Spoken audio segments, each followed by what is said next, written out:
delegation is in Newfoundland. Their plane got that far and then broke down. No, it wasn't Boeing. Carl. That's what I like about some countries. They're always selling product. We are going to be making a few changes, including in the next panel.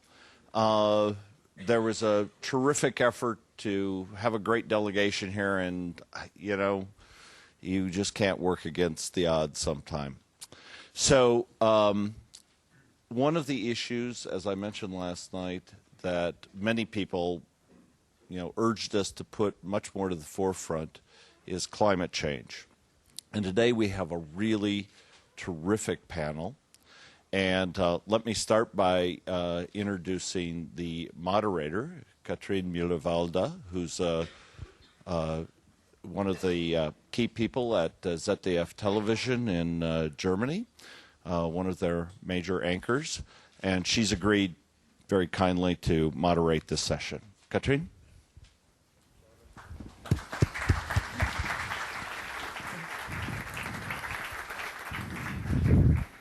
Craig, thank you very much for those friendly words. Thank you for the introduction. Ladies and gentlemen, I'm really happy to see you in such a great number this morning. Yesterday it was an interesting day, and it was a long day, especially for those who came over from the United States. You already heard it. We have to change our program a little, but I think we will have an interesting discussion this morning because we have a great panel. We added a new panelist, and I have the great pleasure to introduce to you one of the best foreign policy experts in the Democratic Party, Jim Steinberg. And I would like to invite you to pose questions, you know. That's a good tradition here. You are always invited to pose questions and to make quick interventions. And because of that, I would like to start out very quickly and to begin with our panel discussion that is about climate change as a transatlantic challenge. And my first question, this is not a surprise, will go to Anders Fogh Rasmussen. As a Prime Minister of Denmark, you will be the host of the 2007 United Nations Climate Conference. And in your capital in Copenhagen, the next global treaty is supposed to be negotiated. And from my point of view, the transatlantic partners haven't been able to agree on much during the last years. So what kind of contribution does the transatlantic community has to make in order to for a conference to be a success and in order for a treaty to be finalized? And I'm posing that question facing the results of the EU leaders meeting this week. So maybe you can tell us a little bit more what was going on there this week, and how do you want to manage that all till 2009? Thank you very much. First of all, I think it's important to stress that we need a strong transatlantic cooperation to ensure a comprehensive global climate agreement in 2009. On the European side, we have decided to show the good example, so to speak, by setting very ambitious targets for the reduction of greenhouse gas emissions and the development of renewable energy. We decided on these targets last year, and we have decided that the European Union will unilaterally be prepared to reduce the greenhouse gas emissions equivalent to 20%. And in the context of a global agreement, we will be prepared to reduce the emissions by 30%. I've been informed that the media today, or at least some of them, report that we have stepped back from these targets at our meeting yesterday. That's not the truth. On the contrary, we confirmed the targets.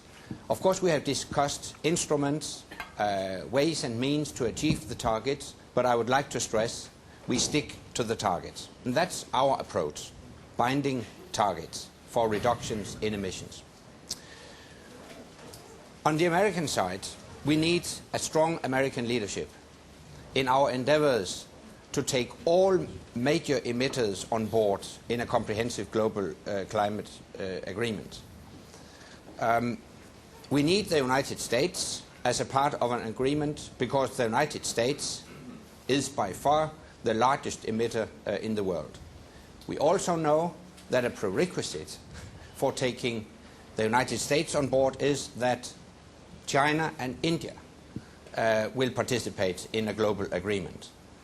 And for China and India, it is essential that the United States participate in a global agreement. This is the reason why we appreciate the American Major Economies Initiative, where the 15 biggest economies in the world gather in an attempt to agree on certain elements in a global agreement. And to be more specific, I do hope that the major economies could agree on a long-term target for reduction of greenhouse gas emissions. For instance, a 50% reduction in greenhouse gas emissions by 2050. If the major economies could agree on that, it would be a valuable input to a global agreement in Copenhagen. And then, of course, we have to set intermediate targets, find cost-efficient, market-oriented instruments, and so on. But we need American leadership in that respect. So both the American side and the European side have responsibilities to ensure a global agreement in Copenhagen in 2009. Jim Steinberg, what do you think? Is it possible to get the U.S. administration, the next U.S. administration, on board to such a treaty? Well, I think we've been talking a lot over the last day or so about the uncertainties about the political situation in the United States. But one thing that's almost certain right now is that we're going to have a president who believes that we need to take this problem seriously. Senator McCain has been a leader on this issue. Both Senator Clinton and Senator Obama have staked out very strong positions on this. And so at least in principle, we're going to have a very different attitude irrespective of who gets elected. So in terms of getting engaged and recognizing that the United States does have to play a leadership role, as the Prime Minister has said, I think there is going to be a sea change. And I think the politics of the United States has changed dramatically in the last couple of years. You're seeing these remarkable coalitions between environmental groups and business to try to find sensible solutions that can provide a predictable future for American firms. So as a sort of a general orientation, I think we can be optimistic. The problem with climate is it's enormously complicated. The devil is in the details. And going from the kind of indicative agreements that the Prime Minister talked about, sort of a general target, is one thing, but actually enacting the kind of legislation or adopting a treaty that will implement it is a more challenging prospect. Thank you for the moment. Jim Rogers, in a recent, on one of those articles I read in preparing of this panel discussion, I read a very nice expression. You are called a great American paradox. And I think I have to explain it a little. You lead Duke Energy, a company that supplies 4 million US customers with electricity. And I think another important figure is 70% of Duke's power is generated in coal power plants. Your company is one of the biggest CO2 emitters within the United States. But on the other hand, at the same time, you are a leading member of the U.S. Climate Action Partnership, an association of major US companies like DuPont or General Electric or Alcoa, which promote the idea of strong federal legislation. Could you please explain to other companies where the advantages are for you to support a policy that goes for a reduction of greenhouse emissions?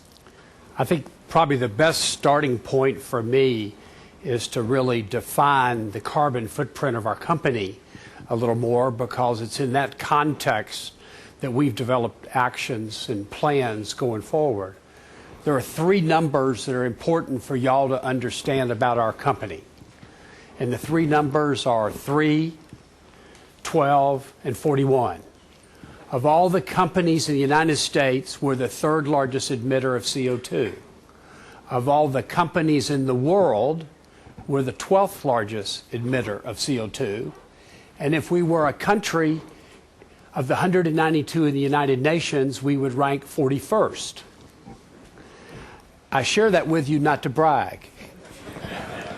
I share that with you to let you know how daunting the assignment is for us to address this issue, and at the same time provide affordable, reliable electricity to our customers as their demand grows in the future. But recognizing that it's a problem, I have come to a place where I listen to the scientists, and actually Saturday morning a week ago I had breakfast with James Lovelock, who wrote The Revenge of Gaia, who has a very pessimistic view in terms of where we are and going forward, and that's another conversation. But I believe that we need to act now, because it took us 100 years to get here. It's going to take us many decades to move forward, and that we need to take action now.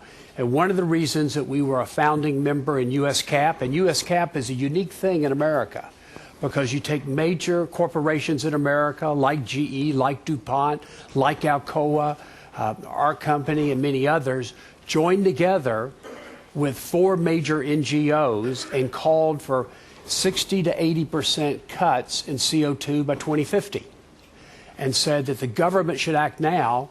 And I think it's unique to see corporations and NGOs moving ahead of the government.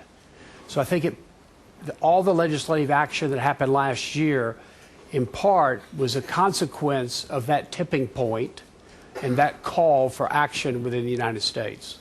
Have you always been an advocate for tougher climate policy? Did you have some sort of conversion moment? The epiphany? No. I think what happened is I slowly got up on the learning curve. And it really goes back to early in my career, shortly after I became a CEO back in '88.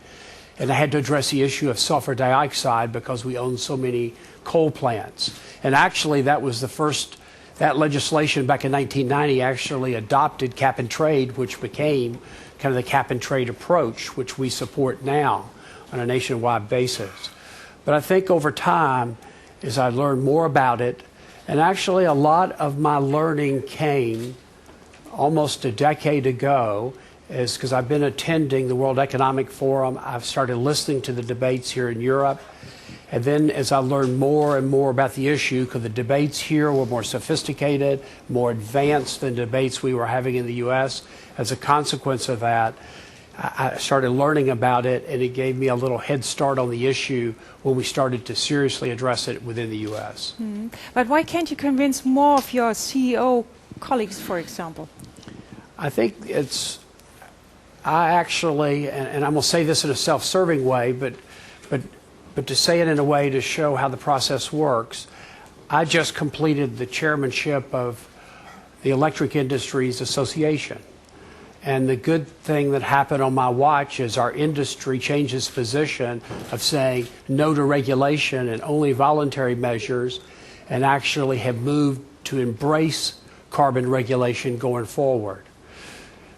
The utility industry in the United States represents 40% of the emissions. And so if that major sector is stepping up and calling for action, that is a signal to our government leaders that action needs to be taken. We recognize, we make investments. I build coal plants, gas plants, nuclear plants, wind, solar. All these investments are 40 and 50-year investments. And I am now sitting there saying, I've got to make more investments to serve our customers, to keep our economy going, to keep jobs in the areas that we serve. And for me, the uncertainty around CO2 makes it more difficult. So as a pragmatist, as a businessman, I say, let's regulate it, let's put a price on it, let's get to work making decisions, because my job in the world is to provide solutions. And building plants, and the type of plants I built is very critical, and having a price on carbon which comes from cap and trade will allow that to happen. Just to add a point on this, which is the issue of predictability, I think has made a big impact on changing the American debate, because the states, just as the companies in some respects have provided leadership more than Washington has in the last couple of years, so have the states. And the fact that you have so many states, California, New England, and others, beginning to make their own regulatory initiatives, I think has made people realize that something is going to be done, and it's much better to do it at a national level. And so I think that's another of the important factors that leads one to think that there's now a momentum building to get something done in Washington. So, Mr. Prime Minister, do you think it's better to talk in smaller groups than in such a huge conferences like Bali or Kyoto? I think we need both. In the preparation for the global conference in Copenhagen, we need a lot of preparation. There is a UN climate conference in Poznań in Poland in December this year. In between, we need meetings in smaller fora where people can meet, get together, discuss instruments, how to achieve the ambitious goals. And I think it's essential to make sure that the final solution will be growth compatible and cost efficient.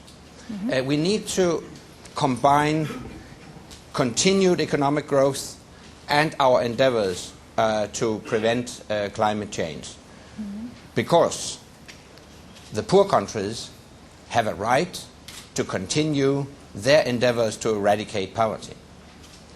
The rich countries need resources to invest in green technology.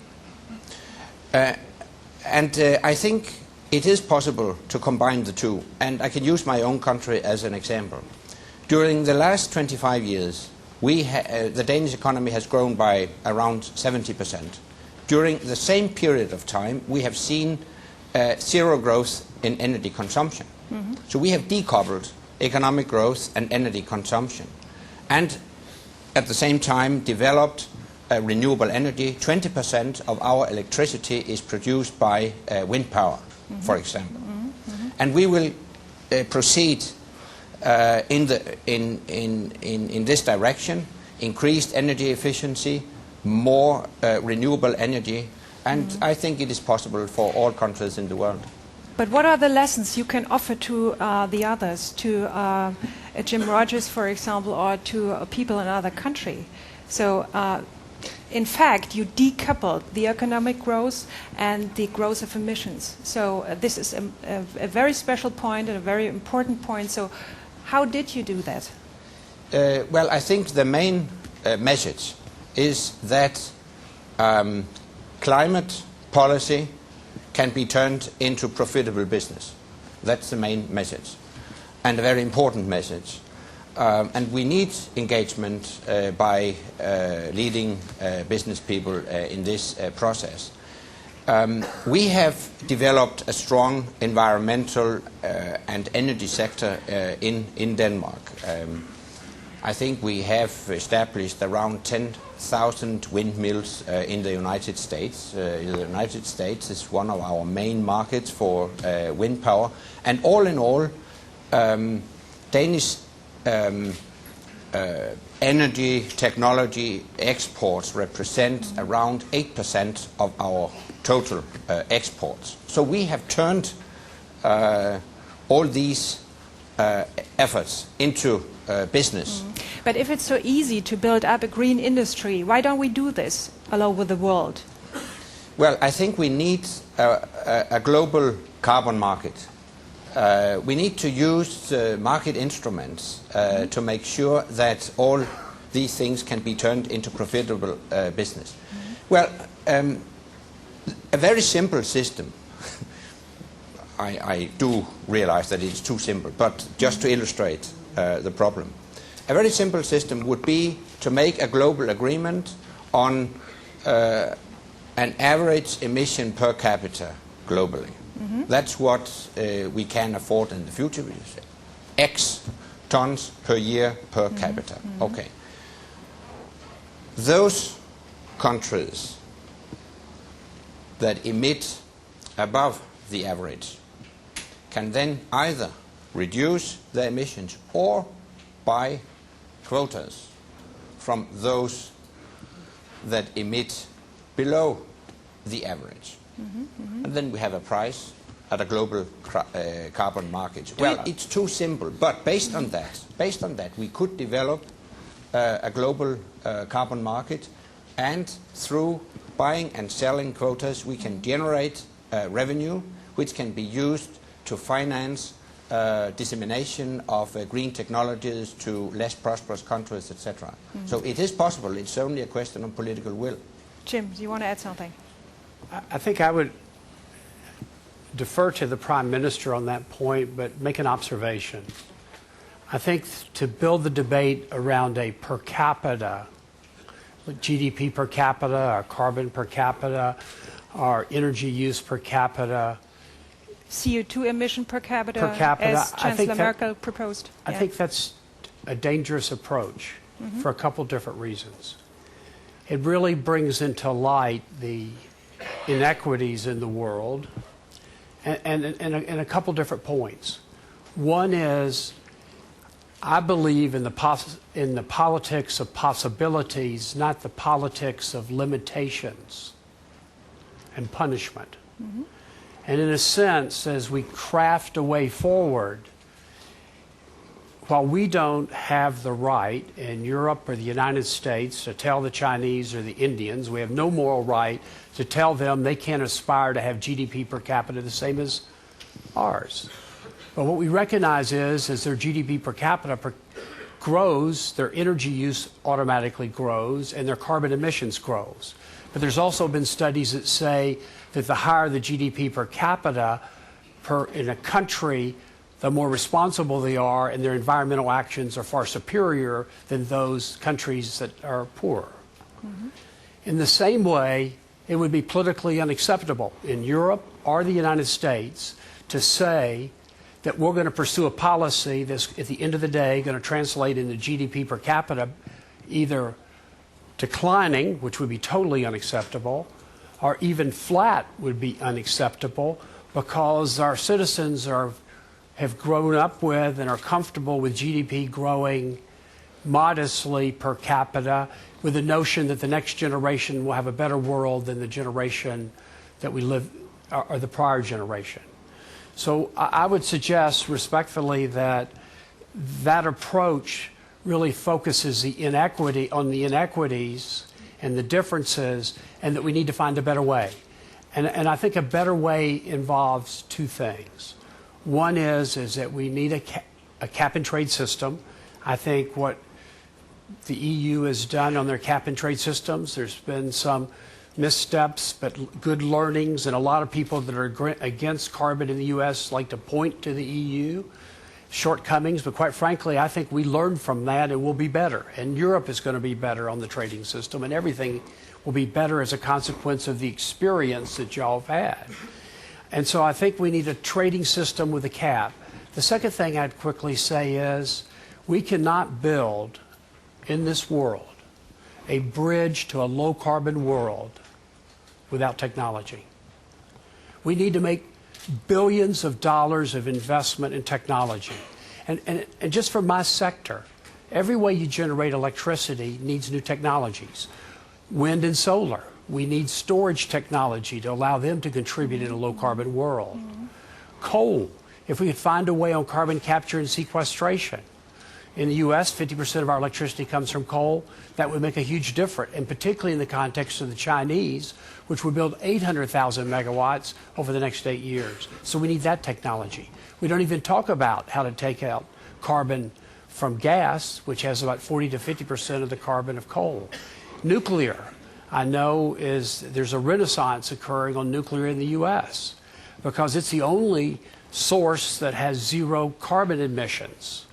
but we need to make recycling work as the French have. And then energy efficiency, which I think is probably the most important thing, still needs new technologies. My only point is we need regulation, but we also need huge investments in technologies, and I think our countries have got to be prepared to make those investments as well as the companies within the countries. Mm-hmm. Well, actually, I'm not going to propose a per capita emission system. I just used this example to illustrate the principle of a global trading system. I fully agree with you that the most important element in all this would be to develop new green, low-carbon technologies. But this discussion just underlines the necessity of having a global and comprehensive agreement in Copenhagen in December 2009, because we need regulation. I agree with you. We need regulation. Otherwise, we will not have a level playing field for businesses all over the world. If it's up to each individual country to decide how to achieve the target, then we will not ensure a level playing field for businesses all over the world. That's the first reason why we need a comprehensive deal taking all major emitters on board. And next, we need a comprehensive agreement to make sure that all sectors are included in our global framework. Not only business, but also housing and transport, including intercontinental air and sea transport.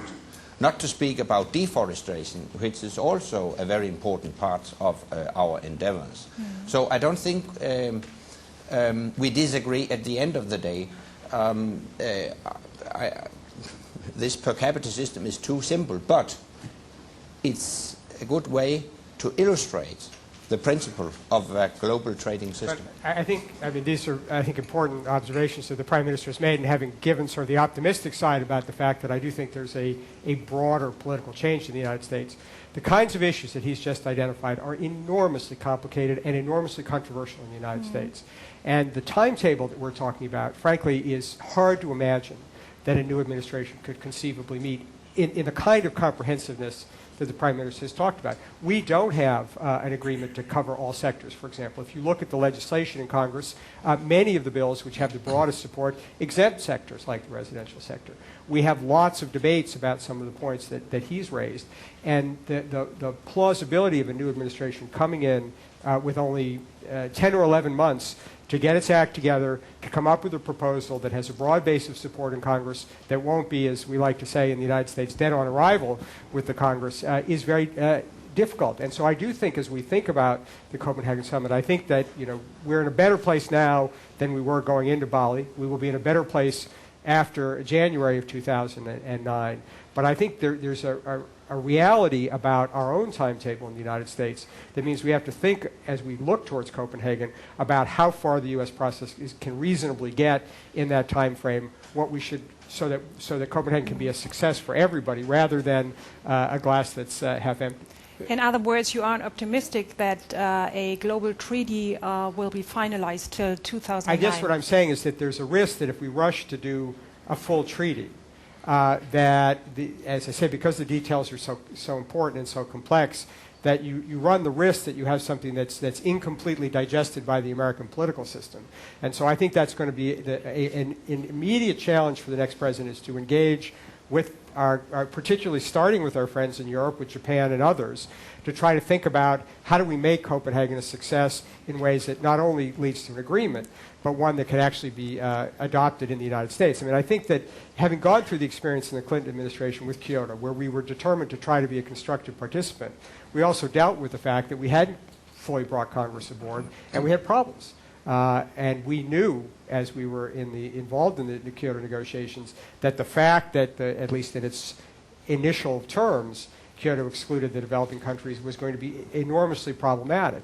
And we had a view about sort of starting to provide some leadership and hoping to have that come along in the end. But I think it's going to be important that we use these smaller groupings very quickly in the new administration, whoever the president is, to try to figure out how to make Copenhagen a success, given the relatively short period of time between a new administration coming into office and the Copenhagen meeting.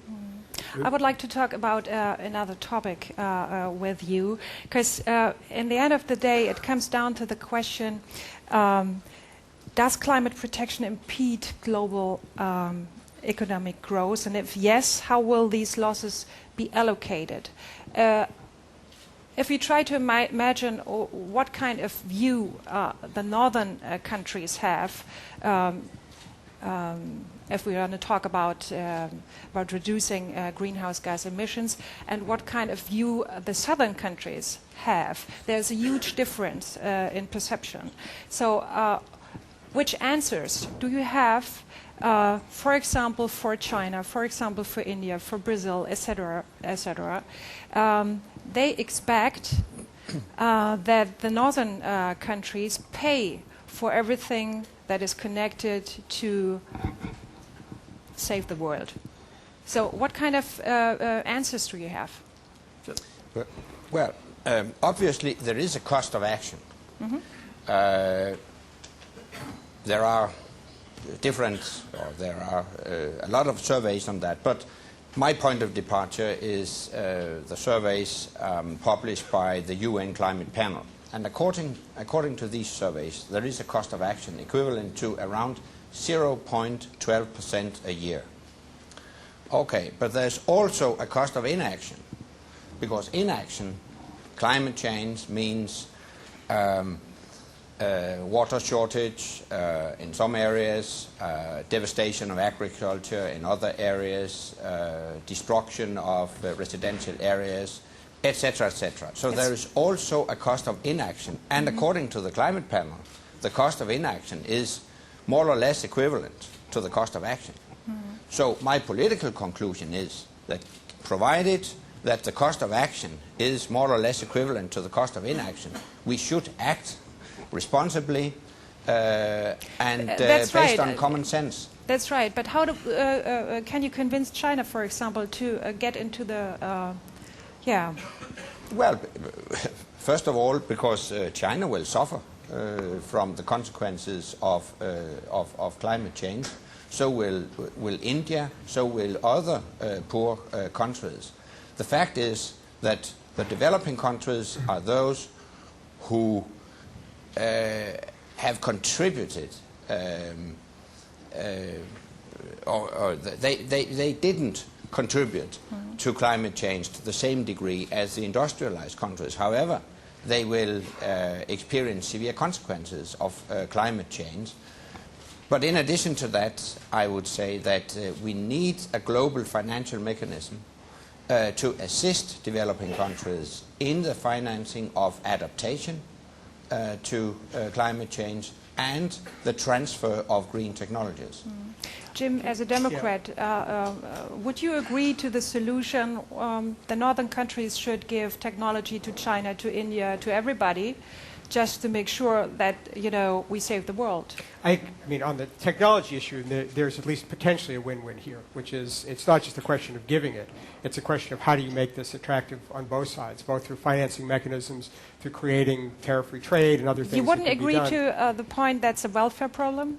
Well, there is a welfare problem here, and I do think it's important not to try to run away from this. That is, a lot of these proposals, and I think Jim Rogers correctly identified the problem with per capita emissions, is that you don't have to peel back the onion too far to see that there's a massive transfer that goes if you use metrics like that, and that the challenge will be on a political level to sell the idea that at a time when there are lots of issues about our relationship with China, about trade, about all these other issues, that the United States or other countries should be involved in a massive welfare transfer to China or India to others.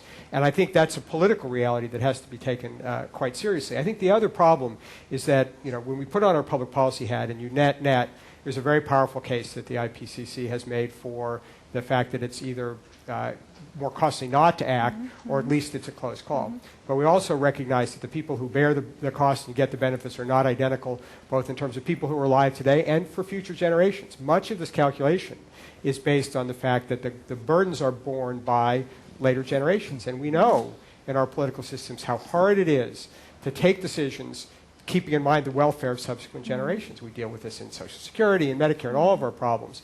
And so there are real costs for real voters today. And again, having expressed the optimism at the outset, another complication for us will be the current economic climate, which is not one in which people are going to be expansive about additional pain, and people are going to worry about the near-term economic dislocation. So a lot of this will have to do not only with dealing with what are the welfare transfers from the developed countries to the developing countries, but also how do we ease the pain in our countries for people who will be displaced by the kinds of the changes that will take place as we take on this responsibility. And unless there are strategies to deal with it, and you see this in the whole debate that Congress has just had about fuel efficiency standards, that there are real voters with real pain who will matter a lot in 2008 and beyond. And so that's why this calculation is quite complicated, is to get all the side deals and all the arrangements worked out so that the clear public good that can be achieved and must be achieved. I think there is a broad agreement that we have to take this But it's on. really complicated too, because there are lots of people who doubt that there is any man-made global I don't warming think that's the problem anymore. I think politically that threshold has been crossed. Even the president You don't agree with that? has now accepted the proposition that this is anthropogenic, and that it is a problem that has to be addressed. That's it's a necessary but not sufficient condition. But I do think, obviously, there are always going to be people who are naysayers. But I think on a political level, that battle has been won. I don't know. If Okay. Jim agrees. No, I totally agree. I mean, we are there. I mean, the scientists have spoken, and that's where we are. But let me put a kind of a measure of pragmatism into this. Negotiations in the United States, as Jim pointed out, will probably get legislation in 9 or 10 if we really work hard at it. I participated in the UN Foundation and Club of Madrid to draft principles that should be looked at post-Kyoto. And having sat through that, I looked at the complexity of this issue on a worldwide basis. And it's going to take time to bring 192 countries in and to join together, even under the thought of common but differentiated responsibilities. My point I would make is, and this is a conversation that might not be politically correct, mitigation is critical, and we need to go to work to get mitigation measures in place. But even the best mitigation approaches are going to take time in the U.S., it's going to take time worldwide. And the question is, what do we do in the interim? Because I think what is not talked about very much, and I've come to believe, is that it's just not about mitigation anymore. Because I don't think we slow down China. I don't think we slow down India. I don't think we slow down the fact that 75% of the incremental CO2 emissions in the world will come from developing countries between now and 2030. I think that's a reality. I think we're in a world about mitigation and adaptation, and we're not talking enough about adaptation strategies, because I think that is the practical reality. If mitigation is tough, I know the debate in the United States, they've really shut down the idea of getting offsets outside the United States. If they're reluctant to allow companies like ours to seek low-cost offsets around the world, think how difficult the political conversation will be about spending U.S. taxpayers' money to do adaptation on problems that are uniquely local, because we all know that climate has an uneven impact on different regions of the world. At that point, I would like to bring you all in. So maybe you agree with that opinion. Maybe you have a question. Maybe you want to make a quick intervention. Is anybody here who's interested in who is the first? Okay, you please. Do we have a microphone? I'm the U.S. representative here for the EU in Brussels. Sam Fox is our bilateral ambassador, so you don't get us confused. I'm a lot taller than Sam is. And well, maybe. I don't know. I would defer to you on that. My question is, what strategies would any of you suggest for how we get China into, in the developing world, advanced developing world, into this game? Jim just mentioned that the U.S. legislation, the political climate will shut down these trades, so-called clean development mechanism offsets from abroad, unless those countries have come into a comparable international regime, which we are now trying to negotiate. And here, I don't think there's a difference between the parties in our country, Republican and Democrat, in terms of whether any treaty is possible without China's participation. Senator Kerry was the only senator who came to Bali, where I was, with our negotiating team, and he made one very simple statement. Without China, if you don't get China in, you can count the United States out. And I don't think you would disagree with that. Kyoto was initially rejected by the Democratic administration, 95 to nothing, because China was not in. So my question is, what are the strategies for getting China into this? We have a tactical difference now with Europe. Europe is not really helping us frontally, trying to engage China. They're kind of playing another kind of... If we, I think, confront China directly, unitedly with Europe, I think we can do it. But there are differences about this. So what is the strategy? I think the question is understood. Thank you very much. Who wants to answer this question again? I think, one of the things that's very important... Okay. Well, but That's okay. one of the things that's very important is to recognize that on one level, China wants to be in the sense that the Chinese themselves recognize that their own future has to have a different carbon path than the ones that developed countries have. I mean, they recognize themselves, particularly given their dependence on coal, that all of the collateral consequences of, if they have an emission pathway that parallels what we did as they grow, they'll choke themselves. And so on some level, China has accepted the proposition that it wants a different energy future for itself. The question, though, is one: what kinds of limitations are going to be put on that? That is, and what price they will have to pay if they don't live up to it. And second, how is it done politically? Because for them, a lot of this is a political problem for China, which is why they should accept limitations and that others haven't done. So I think part of it will be the question of whether we can accept a concept that says China's own strategy for growing is, in effect, a deflection off business as usual, and then find ways of codifying that into a treaty. So as suggested, that you have common but differentiated obligations. And I think that's doable. But clearly, Europe and the United States are going to have to give a leadership role in their own commitments before the Chinese, I think, are going to come to the table. Mm-hmm. I think one of the things that I would suggest is the one thing that helps China achieve their problem, because they have a fundamental problem of the rural part of their country moving to the urban areas. They've got a lot of potential political unrest unless they can provide jobs. So they have the imperative, an economic imperative, but they also look at the ecological disaster that they are developing. And I think people underestimate how aware they are of their environmental problems. I think the media has underestimated how aware they are and what the tension is. But the thing, in my judgment, that brings them to the table is really the technology. Mm-hmm. If we can put money and develop the technology, carbon capture and sequestration, because they're so dependent on coal, I think at the end of the day, that's something they will embrace because it will allow them to achieve their twin objectives of cleaning up their environment and ensuring economic growth. But who should pay for that? The industrialized countries, or who? I actually think because 50% of our electricity in the United States comes from coal, mm-hmm. We're uniquely positioned to invest in it to reduce our own emissions. And at the end of the day, these technological advances should be, can be, and will be shared with the Chinese, and they need to have confidence in that, and I think we can give them that confidence. Mm. That's very difficult to give them confidence. Yeah, I think there are a couple of elements in this. Based on my talks with Chinese leaders, I am a bit optimistic. Firstly, because there is a growing awareness in China on environmental problems connected with energy consumption. Secondly, there is a growing energy shortage, growing demand for the energy in China. So China has to find long-term solutions to the energy supply and the environmental problems.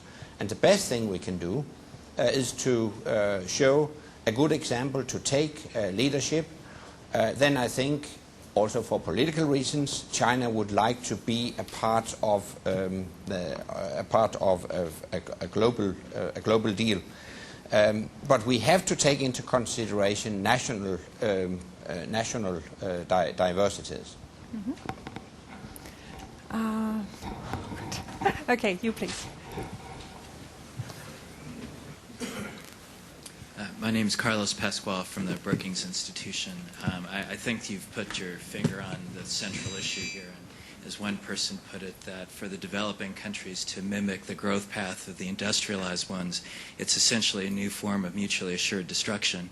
And so that becomes in part the incentive that they have to think about. And I think, Jim, you effectively began to differentiate two parts of the equation here, which is there's an issue of emissions abatement, and there's an issue of technology development.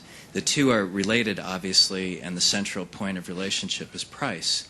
But if we can focus on the technology side for a second, because that is in and of itself a phenomenally complicated problem. And if I could ask you all to comment a bit about what are effective mechanisms to address this, because Jim has raised the reality that, for example, creating funds that finance the transfer of technology to China in the United States at a point in time when there are massive trade deficits is not a very politically popular thing to do, yet it has to happen. From the private sector, there are issues of how does this happen in a way that leverages private investment rather than substitutes for private investment. And on the public sector side, there are real questions about what are the mechanisms that can effectively do this so that we don't end up simply financing investments that might have been done anyway, so that we really do actually get a sense that there are real transfers of technology. Just 2 days ago, I was in Silicon Valley, which I think will be renamed Solar Valley in the future. When you look at the amount of capital and the amount of smart people that are spending their time trying to develop clean technologies, it's remarkable in the United States. The market is moving way ahead of any regulatory regime because they see this as an opportunity to create value, to create wealth. And so there's a tremendous effort now going on in the private sector to develop and advance solar technologies and other technologies that will allow us to use energy more efficiently and get productivity gains in the use of electricity. So I think that is going on. At the same time, the United States has underinvested as a country in R&D. If you go back and look over 30 years, we peaked in the early 80s and our government investment has fallen off dramatically. We need to be investing $10 billion plus a year in RD&D. It needs to be allocated to universities, to private groups, not just government. That will generate a lot of other ideas going forward. So it's both public and private working together, I think, is a key. Because I keep coming back to a fundamental theme that I would stress. To build a bridge to a low-carbon world, we have to have technology to get it done. And I think that is critical. And I think at the end of the day, that we'll find a way. And my last point on the U.S., and I see this in what happened in the EU the last couple of days. I see a growing reluctance. I mean, the EU is led. I would be delighted to see the U.S. stand side by side with the EU going forward. That's the right place, because I think together we can lead the world on this. But I see a growing sentiment, even in the debate in the United States, about putting special tariffs on any goods that come from a country that doesn't sign up. I think that kind of blocking of trade in a period when our instinct in the United States is to build a wall around the United States on immigration, on trade, and a lot of areas like that, I see that same sentiment evolving in the EU. And I think in a world where we all benefit from globalization, both the North and the South, that would discourage an advancement that would really allow GDP per capita to grow for all and not just for some. Mm-hmm. Please. Micro is coming. Here, to the right. Yes, Kathleen Kelly with the German Marshall Fund. Prime Minister Rasmussen mentioned the need for the United States to step up with a commitment to reduce its emissions before large developing countries like China and India do so.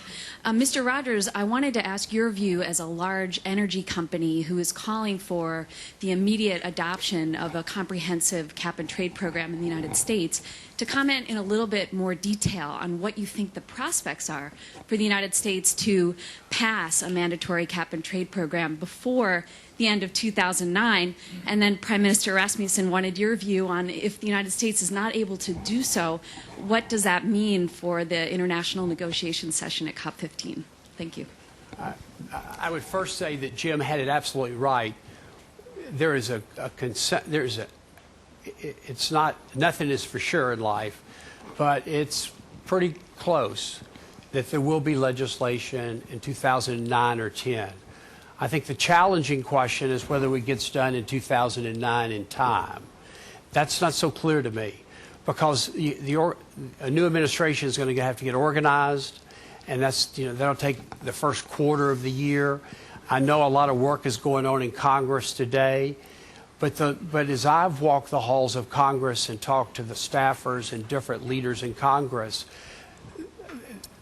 there's a huge learning curve. Those on the committees are engaged and understand it, but once you get beyond the committees on the Hill, most people don't truly understand a very complex, thorny, perplexing set of interrelationships associated with this issue.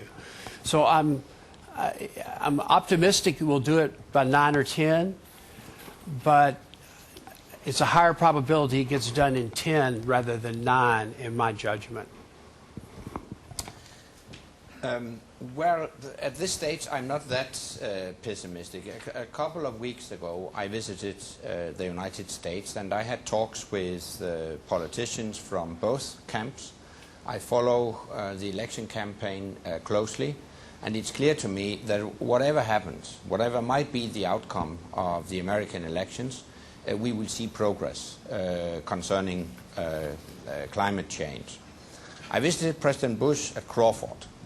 We had a wonderful mountain bike ride, and we discussed climate change. And we had a real fruitful discussion, so that in the press conference I concluded that the President is a committed environmentalist. I do realize that some of the American journalists were a bit surprised, and the President felt obliged to say that this was in contradiction with the usual stereotype. But I said this because we had a very fruitful discussion, and I think that the current administration in the United States aims at getting a positive outcome of the Major Economies Initiative already this year. And that will be a very important building block in a global climate agreement in 2009, because I have to remind you, I fully agree, that December 2009 may seem far away, but in fact we have limited time, and we have to make some important decisions already in 2008 to make sure that we can reach a global agreement in December 2009. And among these important decisions should be a decision on a long-term target for reduction in greenhouse gas emissions.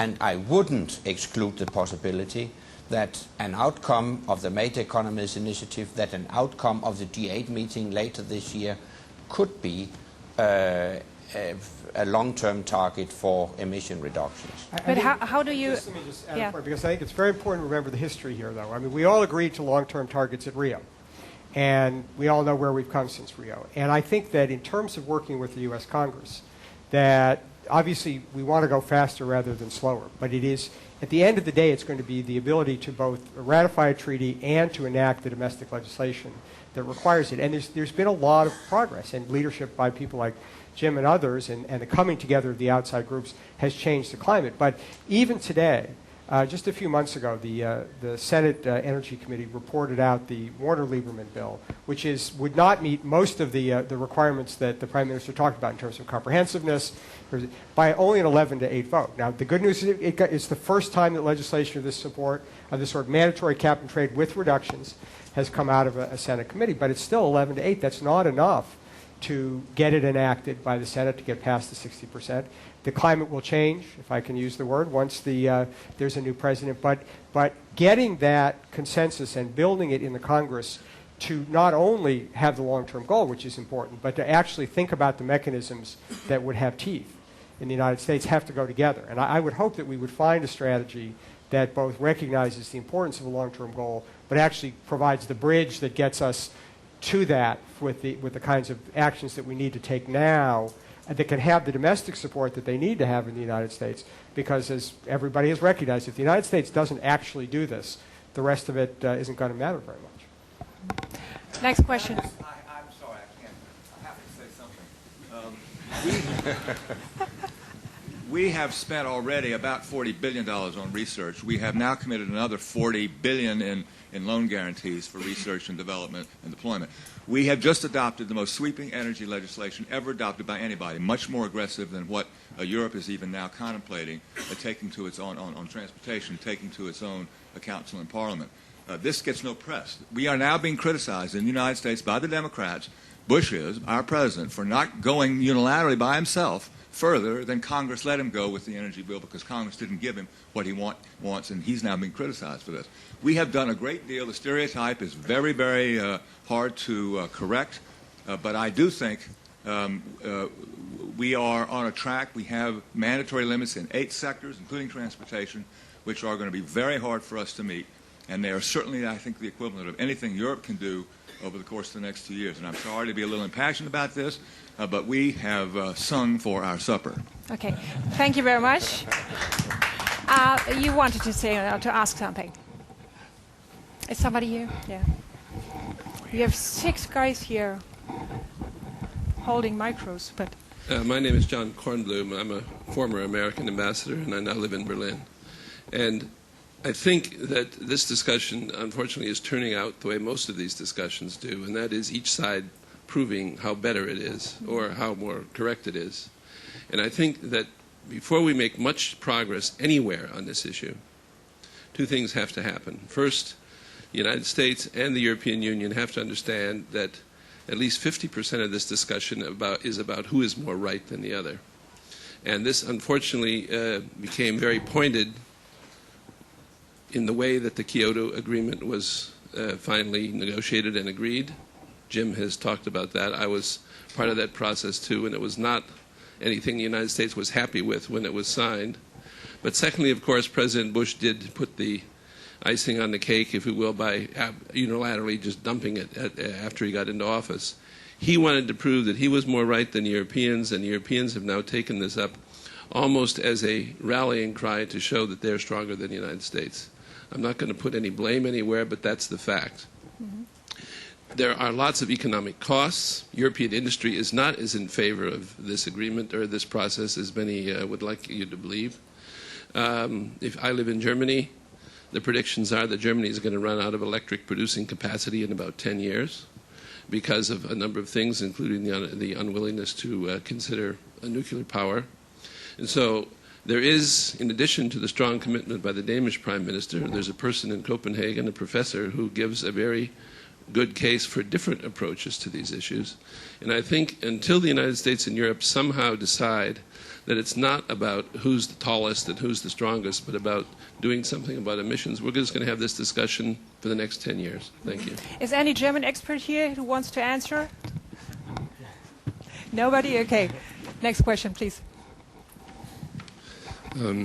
My name is Arve Torvik. I represent Statoil Hydro, a fairly major oil and gas company. So I have to join the polluters. I don't have the exact figures for our company, Jim, but I'm sure we're right up there with you. If we had this discussion a couple of years ago, we would still be discussing, is it an issue, and have we caused it, and so on. And I think it's heartening to hear that we're now actually starting to talk about solutions, even though there's a little bit of blame throwing back and forth across the Atlantic. But I would like to touch on two questions, primarily to Jim Rogers. It's about the cap and trade that you mentioned. We are strong believers in that system. We believe that can be a mechanism to do it. Is it at all thinkable that we could build on what is already now tried out in the first phase in Europe in a cap and trade system, and what has been tried before in the US and the SO2 trading system and with some regional initiatives, and simply make a transatlantic cap and trade system? Is that thinkable? Or is it possible even to make that really happen, to put what some people in Europe will talk about, a mandatory limit on saying zero emission from power production by year X, to bring the price of carbon up so we can invest? Because the other part of this is that we cannot switch to solar and wind to meet our energy needs in the next foreseeable future. So we need to do fossil fuels, and therefore carbon capture and storage is necessary. We are building what will probably be the first full-scale CCS plant in Europe. We have done carbon storage for 11 years in the North Sea. Now the question is, this is not rocket science. It's not new technology. It's about scaling up the technology and bringing down the cost. Can we work across the Atlantic in a joint program to get that done? We've got a program in Europe, the Zero Emission Power Program, about to be started. There's a future gen which is not faring so well in the US. Is it possible to see if we can do something jointly, because this is about scaling up and bringing down the cost? Thank you. I assume you know the European emission trading scheme, right? So, who wants to answer? First, I would say that the cap and trade is preferable. It puts a cap on emissions and they decline over time. The government sets the cap. It turns industry loose to find the low-cost solution. And I think at the end of the day, that forces working together produce the best result for consumers. So I strongly believe that. I think to try to create a cap and trade system with both Europe and the U.S., I think over time, I don't think you can do that from the get-go. I think but the two markets, I mean, the traders will arbitrage the markets, and over time, these regional markets will become one. And I think that what our experience in commodity markets, regional markets over time, arbitrage become one. I think that's a real possibility. On carbon capture and sequestration, we follow closely what your company's done. We're building the largest coal gasification plant in the U.S. and maybe in the world, in the Midwest, and we're going to use that as a site for sequestration. The failure of future gen that you mentioned, sure, that's kind of fallen to the side, but quite frankly, I believe it leaves money available to invest primarily in the sequestration, because you're right, the technology's there, it needs to be scaled up, we need to reduce the cost. And with respect to the earlier comment, which I thought was directed somewhat at me in my comment on U.S. investment, I think an important point I would make is that yes, there's been sweeping legislation with the Energy Policy Act of 2005. Much money was authorized in that legislation, but Congress failed to appropriate. And there's a fundamental difference between authorizing, which is good intentions, and appropriating, which is results. And we haven't gotten the actual money that's been moved from the budget into these areas. And that's not saying that this administration hadn't done a great job. They've done a great job on technology. They've led on technology. And the only criticism I think anybody has in the U.S. that's a strong supporter of action is that there's been no regulatory action coupled with the push on technology. And some of us believe you need both. But this administration has done a very good job focused on technology, but this Congress has not appropriated the money. I would like to come to an end slowly, and the last question should come from this corner, please.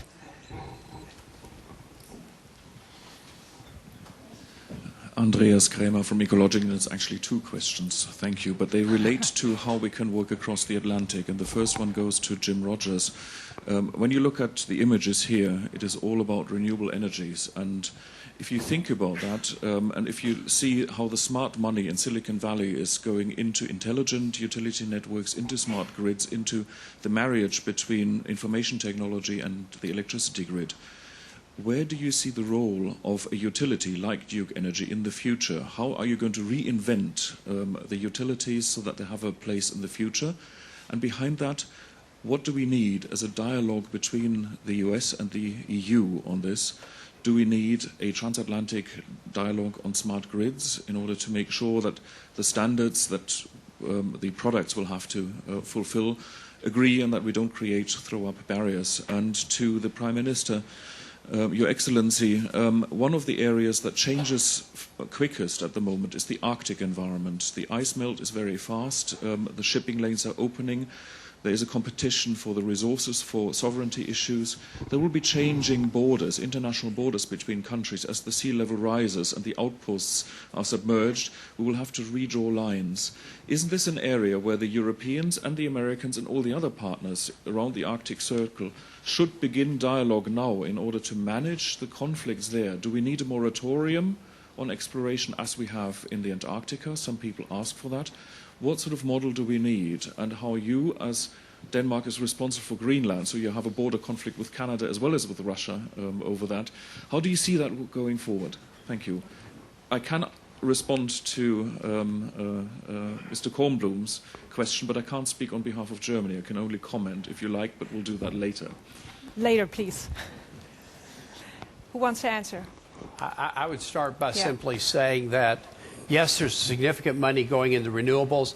The fastest wind generation market, Mr. Prime Minister, to the benefit of Denmark, is in the U.S. because we are really building wind faster probably than any other country in the world. We might be slow coming off the mark, but when we get going, we go pretty fast. So we're making progress on that. But the important point I want to make is, I know the emphasis is so strong on renewables in Europe, and I think there's been a lot of conversation about taking nuclear off the table. I think it would be a huge mistake to take any of the fuels out of the equation, because we're going to need nuclear and coal with carbon sequestration. We'll need natural gas. We'll need renewables, but we'll also need what I call the fifth fuel, energy efficiency, to get it done, which gets to your second question to me. And I believe that we're going to, as a utility company, totally reinvent our business model. Historically, we made money on a commodity model. The more kilowatt hours we sold, the more money we made. I believe in the future, we will make money investing in our infrastructure, taking this 100-year-old grid that's analog and making it digital with two-way communication. I believe that we'll actually redefine the boundaries of our business, so we will make money optimizing the grid and all the networks embedded in the customers we serve and their applications. And with sensing devices and with computing capability we have today, we will make money by optimizing use. We have not even begun to see in this world the possibilities and the productivity gains in the use of electricity. We have only just begun.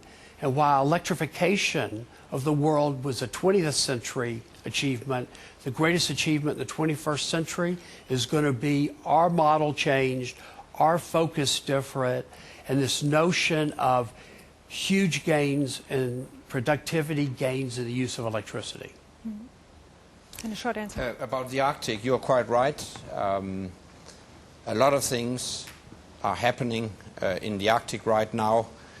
Some months ago, I visited once again the small city of Ilulissat in Greenland, and we have seen how the ice cap has withdrawn by 15 kilometers during the last 6 years. It's a very high speed, and it's a significant indication of the consequences of climate change.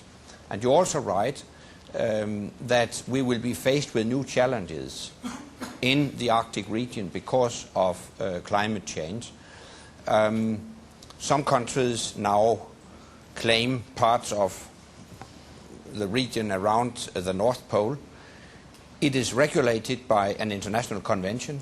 According to this international convention, those countries who think they can justify such claims have to present these claims to an international body before 2014. And we are currently making scientific investigations to justify our possible claim. But in the meantime, we need a peaceful dialogue. You're quite right. And this is the reason why the Danish government has organized a meeting in Ilulissat on the 27th of May this year, and all the stakeholders will participate in that conference, including the United States and Russia and Norway and others. Thank you. Last question goes to all three panelists. 20 months to go to the next climate conference. Which are the sticking points for you, and what do you want to do first, maybe tomorrow, to support such a possible treaty?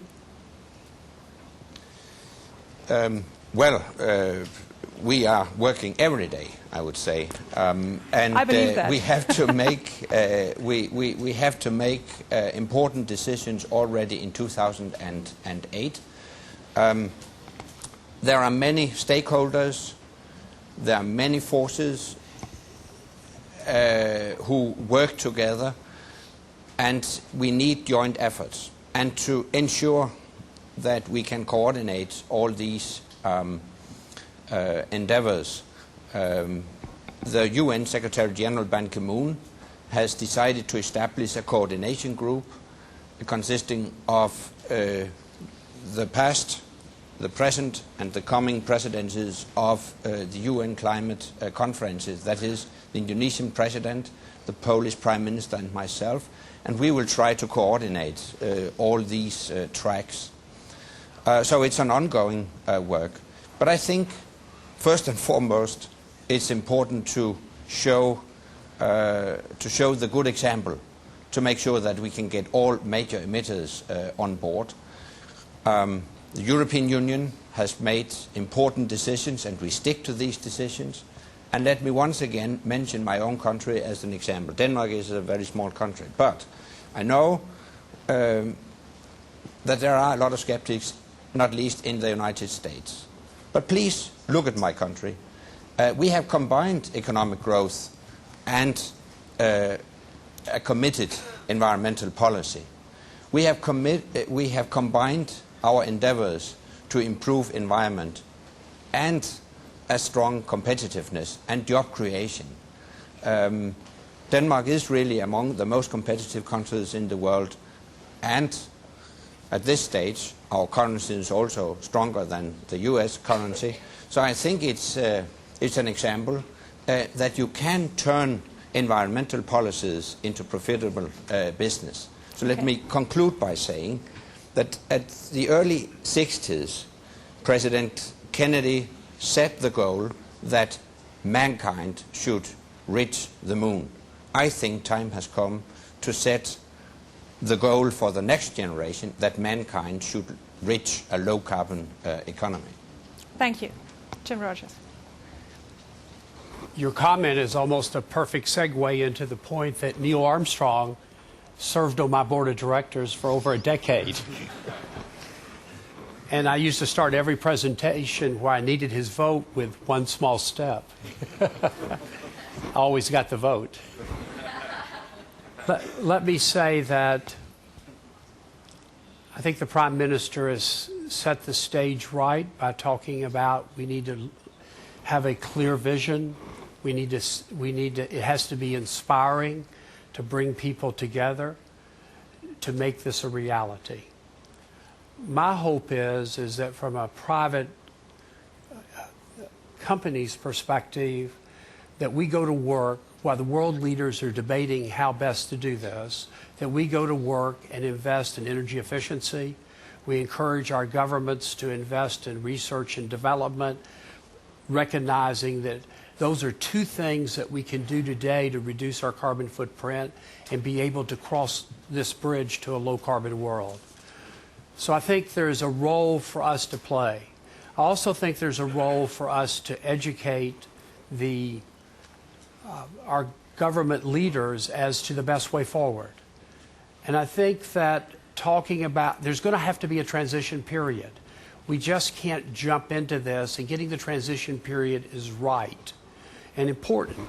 And even in the United States, while we don't have the great record of Denmark, if you look back over 30 years, the carbon intensity of our country has been reducing at 4% a year over the last 30 years. Our energy use per GDP has gone down 3%, and we haven't really been focused in the same way of bringing it down. Imagine what we could do if we had put all our energy into reducing the carbon intensity.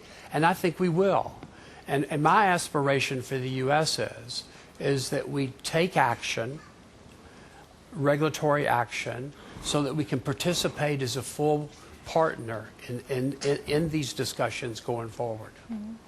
So, Jim Steinberg, you will have the last word. Thank you very much for coming to our panel. And so what are you going to do tomorrow? Well, I think that the most important thing now is in the upcoming presidential campaign for both candidates to talk to the American people about this issue, because I think there is broad support for it. I think that the next president needs a mandate to take significant action. And if they don't talk about it in the campaign, even though they may have the best of intentions, I think it'll be much harder to get the American people and the Congress together to take the kind of difficult decisions that are necessary. But I think if we do have that dialogue, and I think we have a good chance to because of the positions of the candidates, that we'll be ready come January of 2009 for a new president to identify that as a top priority for his or her administration, to convene the leadership of Congress to move this forward, to work with enlightened leaders like Jim Rogers and the environmental and NGO sectors, to have a national coming together around this issue, and to provide the leadership that the United States has provided in so many other areas.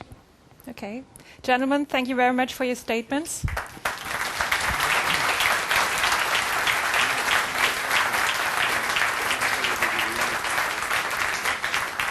Ladies and gentlemen, thank you very much for your interest and your attention, and enjoy the rest of the conference. Thank you.